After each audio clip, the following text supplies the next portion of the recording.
fiqhimizdə də belə bir hökm var ki, misal üçün mən hansı hökmləri bilməliyəm, fiqhi cəhətdən mənə vacibdir. Məsələn, mən alverçiyəmsə, müzaribədir və yaxud da digər məsələləri bilməyim vacibdir. Yox, mən başqa bir işlə məşğulamsa, mənə o məsələni öyrənmək vacib deyil. Namazda o məsələlər ki, adətən mənlə rastlaşa bilirəm, onları öyrənməyim vacibdir. Amma mənə vacib deyil ki, misal üçün, tacirin məsələlərini bilim və yaxud da digər.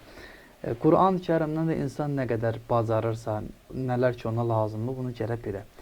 Əslində mən deyədim, hər bir şey lazımlıdır, önəmlidir, vacibdir, amma ikimizdə imkanı yoxdursa, müəyyən qədər ki, gücü çatır, onu bilməyi zəruridir.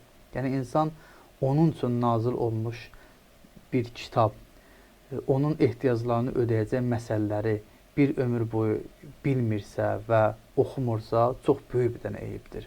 Yəni, Qur'anı ruhani, dindar filan kəs oxumağı da çox batil və yersiz bir fikirdir, bəli.